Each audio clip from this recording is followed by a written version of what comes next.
Irmãos, essa passagem, ela nos traz algumas dicas.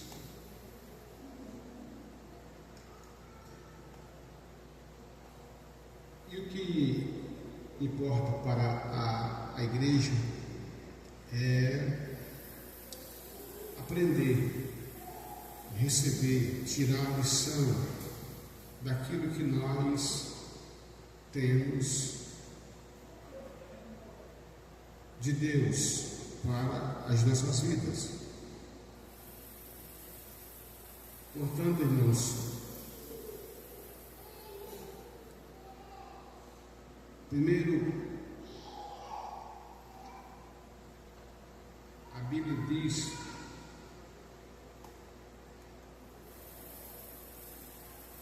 que Deus enviou Samuel até a cidade de Belém para ungir um dos filhos de Jessé. Estando lá,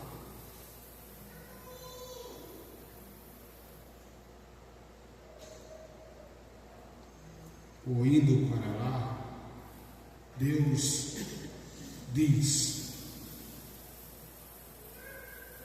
enche, fala para Samuel, o profeta, o sacerdote, enche o teu vaso de azeite e vem. Não era uma expressão direcionada a Davi, porque ele iria ungir Davi a rei. Davi tinha na casa dos 15, 17 anos, quando ele recebe a visita do profeta. Quando o profeta, o sacerdote, chega naquela casa e que ele expõe o propósito daquela visita, ele, logo em seguida, ele explica a razão, a circunstância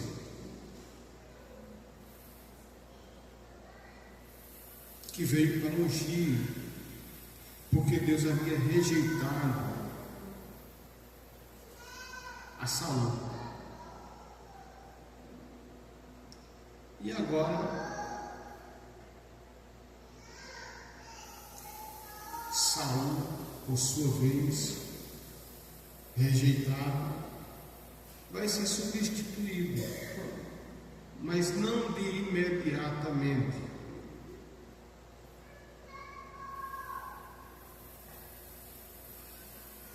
Davi estava no pasto, cuidando das ovelhas do seu pai, ocupado.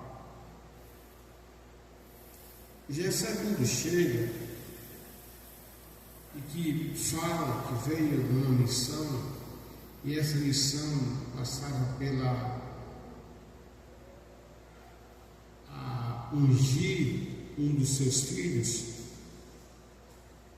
evidentemente que ele se alegra. Davi estava esquecido lá no meio do pasto. Era, se não o mais novo, um dos mais novos dentre os filhos do velho Jessé. E exercia uma função que ninguém queria exercer.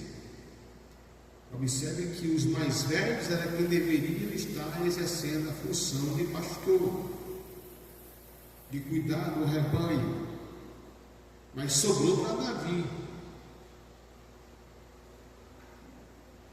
E Davi fazia aquilo com prazer, com zelo, com muito gosto.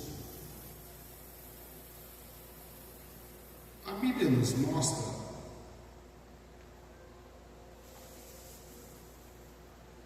que Jessé começa a enfileirar os seus filhos. Era um total de 7, mas 3 se destacavam. E ele pega esses 3 que se destacavam, muito provavelmente pela eloquência, pela a estrutura física, pela a sua força, e passa ao primeiro. E Deus diz: não é esse. Chama outro: não é esse. E o terceiro até fascina, até chama a atenção de Samuel, pois esse se destacava dos outros. Convencidamente, ele pega o vaso ou o chifre contendo o óleo da unção, que não era aquele tipo de óleo como o óleo da viúva de Sarepta, não era como aquele óleo que tinham vários tipos de óleos para várias funções, desde o óleo para combustível, o óleo para alimento, e tinha o óleo para unção, que era uma composição de folhas aromáticas e era específico para ungir reis, sacerdotes e profetas. Munido dessa função, desse óleo, ele vai, claro, com o óleo era o óleo do azeite, tinha que ser azeite. Quando ele vai ungir, Deus diz não.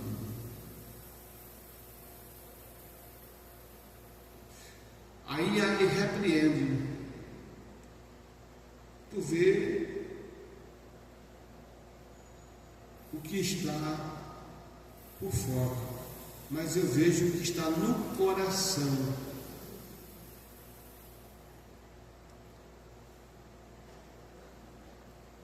E ele dá uma freada naquele propósito e volta. É como se Deus estivesse trazendo a lembrança de Samuel, erros que ele cometeu lá atrás. Porque a última vez que ele havia consagrado um rei foi um erro. Todos conhecem essa história.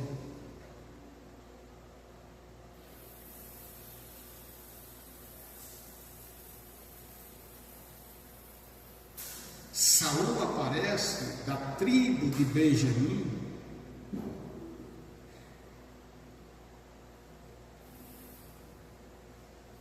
E a tribo de Benjamim não era uma tribo de pastor de ovelhas, mas era uma tribo que cuidava de jumento.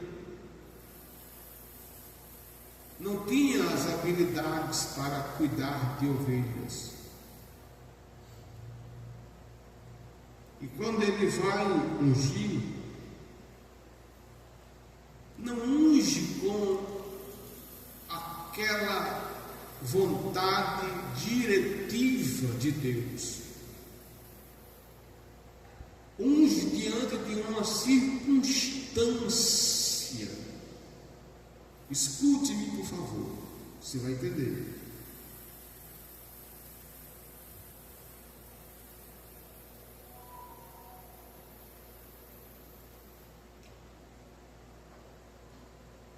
Naquela ocasião, o contexto diz que o povo Os povos que circunvizinhavam a Israel tinham reis. Era um reinado democrático. Israel era dirigido por um reinado democrático. O reinado democrático, vem de povo.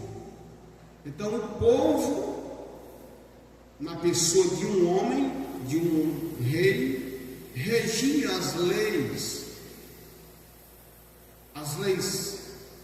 naturais, as leis físicas, as leis cerimoniais,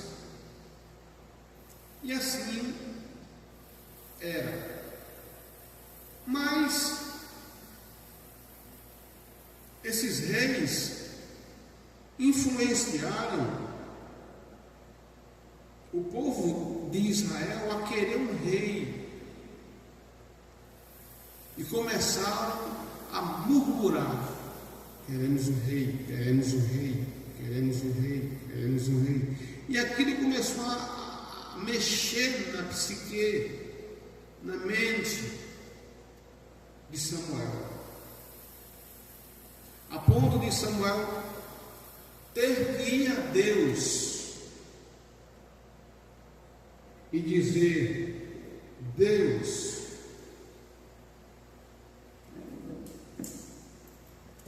o povo não me quer mais como seu líder, está pedindo para eu ungir um rei. É nessa hora que Deus consola o coração e diz: Samuel, o povo não te rejeitou a ti, o povo rejeitou foi a mim, porque o povo não queria obedecer. E é alguém do Antigo e Novo Testamento que vai dizer: obedecei os vossos pastores. Uma pessoa pode ser espiritual, pode ser profeta, pode ter visão, falar línguas estranhas, mas se não obedece, está fora do reino de Deus. Está fora do reino de Deus.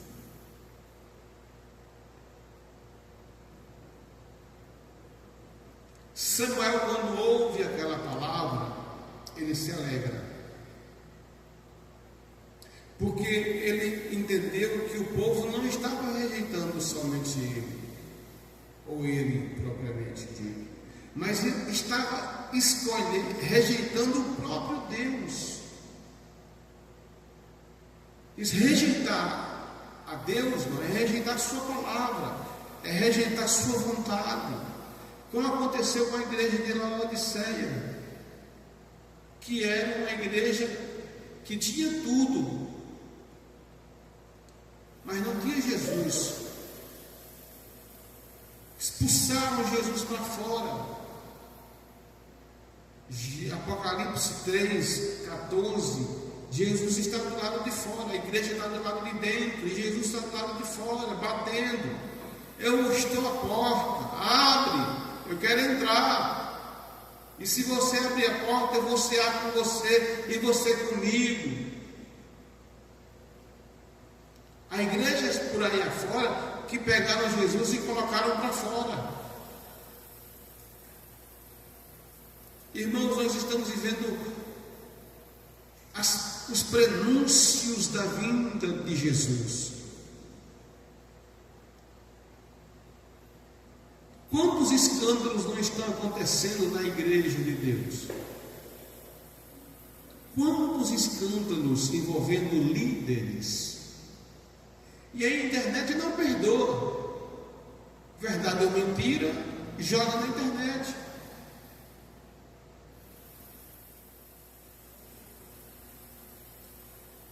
Eu ouvia um homem de Deus dizendo: se continuarem os escândalos envolvendo homens e Deus, o Senhor fechará as portas da liberdade no Brasil. E eu estou observando o cenário político está caminhando para isso. Eu não tenho dúvida que quando a Bíblia nos chama de sal da terra, é porque nós somos o sal que conserva a terra, que resiste àquele que há de vir como Cristo, mas não é o Cristo, será o anticristo. A igreja e o Espírito Santo estão resistindo, até quando Cristo levantar a sua igreja para o céu e arrebatá-la.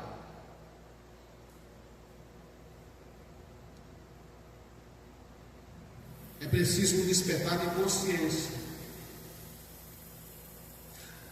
A Bíblia diz no livro de Jonas, logo no capítulo 1, versículo 8: que ocupação é a tua? Que ocupação é a tua? Nós temos que ter consciência de que a igreja tem uma ocupação no reino de Deus.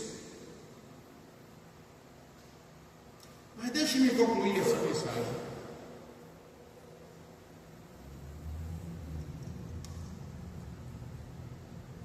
Agora Deus diz a Samuel: até quando tu vai ter pena, vai ter dó de Saul? Porque eu já o rejeitei. Aquele homem que você ungiu lá atrás não vai cometer o mesmo erro com esses filhos de Jessé. Nenhum serve para ser rei. Não cometam mesmo os erros do passado. É isso que Deus está dizendo para nós nessa noite. Esse pouco número que está aqui. Tu sabe qual foi o erro do passado que tu cometeu? Não cometa de novo. Não volte a repeti-lo. Era como se Deus estivesse dizendo para Samuel: Samuel, não faça como tu fez com Saul. Tu vê o resultado que acontece hoje.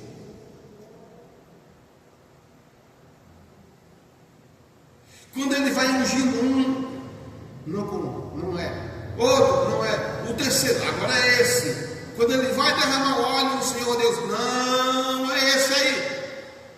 Aí ele dá um pulo para trás, um passo para trás e faz uma pergunta: Jessé, acabaram-se os mancebos da tua casa? Não, tem um aí, que está aí no campo, pastoreando as ovelhas. Aí, aquele homem, aquele adolescente esquecido,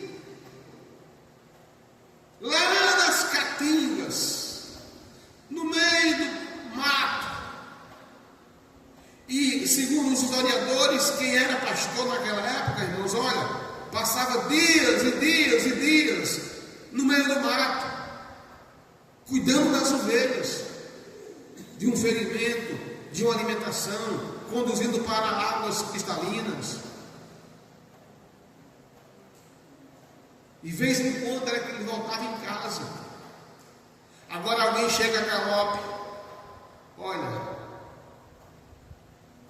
corre depressa que teu pai mandou te chamar, porque chegou um homem lá, e esse homem disse que nós não vamos sentar à mesa enquanto tu não chegar lá. Quando ele chega lá, fedendo a ovelha, fedendo a bode, cabelo espichado, vermelho. Mas a Bíblia descreve que Davi era bonito, de boa aparência.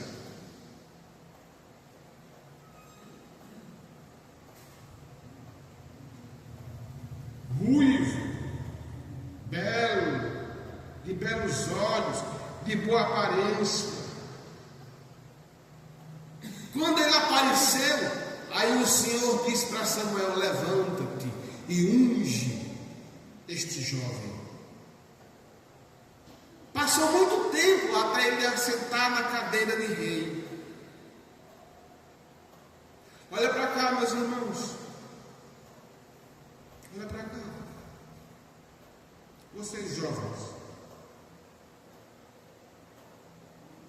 Preste atenção.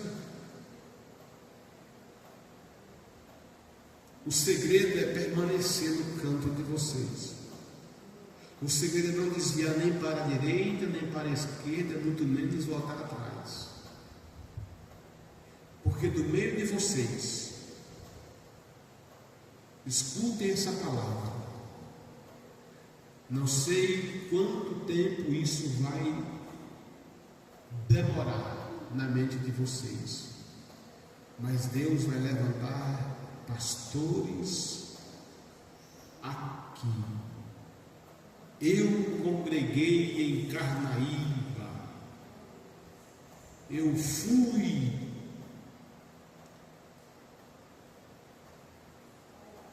da igreja que o pastor José Silva um dia dirigiu. Eu ouvi uma palavra profética. Deus levanta. Porque quando tudo parece que está sendo desmoronado, Deus diz: eu tenho um remanescente. Eu tenho os meus. Davi, ou melhor, Elias dizia: Senhor, mata-me, porque só sobrou eu.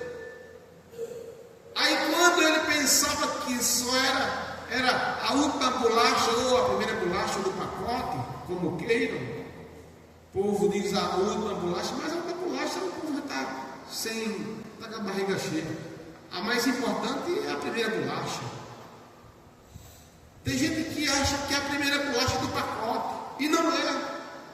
Elias se achou a primeira bolacha do pacote. Mata-me, Senhor, porque só restou eu, da velha guarda. Aí Deus responde: não, eu ainda tenho 7.000.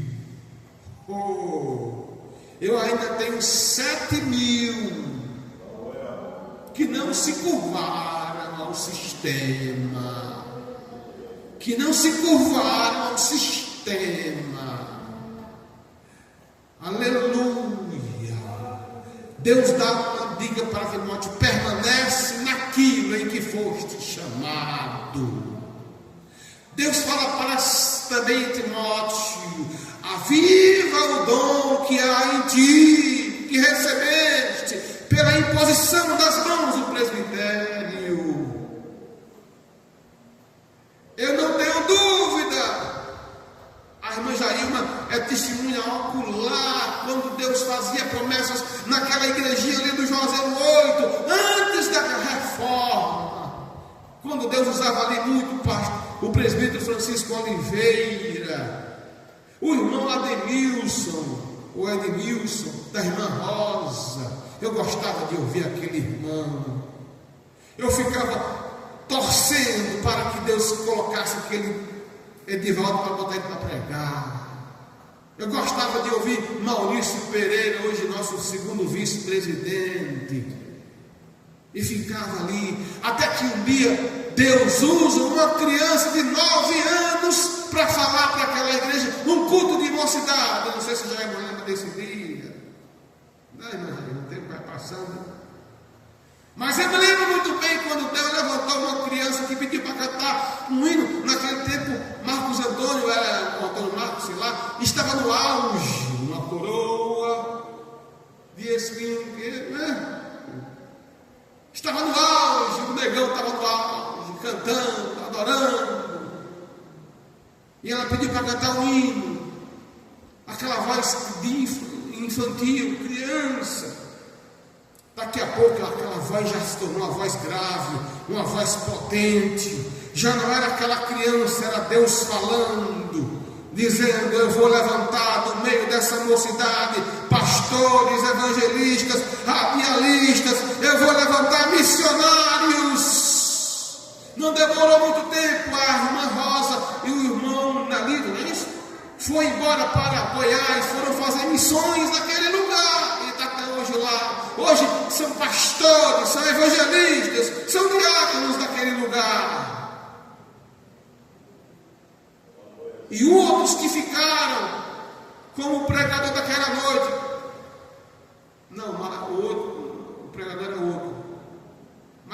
daquela safra. Muitos hoje são presbíteros, pastores, evangelistas. Se não estão aqui, estão por aí afora. Deus cumpre sua palavra. A Bíblia diz que quando ele ungiu a Davi, que derramou óleo, o texto diz: e daquele dia em diante o Espírito se apossou de Davi. Então Samuel se levantou e foi para Ramá. Deus está dizendo nesta palavra: eu levanto, eu sustento, eu consagro, eu dou dom, eu levanto, eu faço de ti um vaso para ser usado nas minhas mãos. Aleluia. Amachamaha. Deus ainda fala no meio da sua igreja. Deus tem os seus. Ele vai levantar, irmã Rosiane, o trabalho que tu faz, crianças aqui um dia vai levantar-se e vai dizer: eu hoje sou esposa de pastor. E a irmã foi quem me catequizou, quem me discipulou, quem me orientou. Vai acontecer isso. Vai acontecer isso.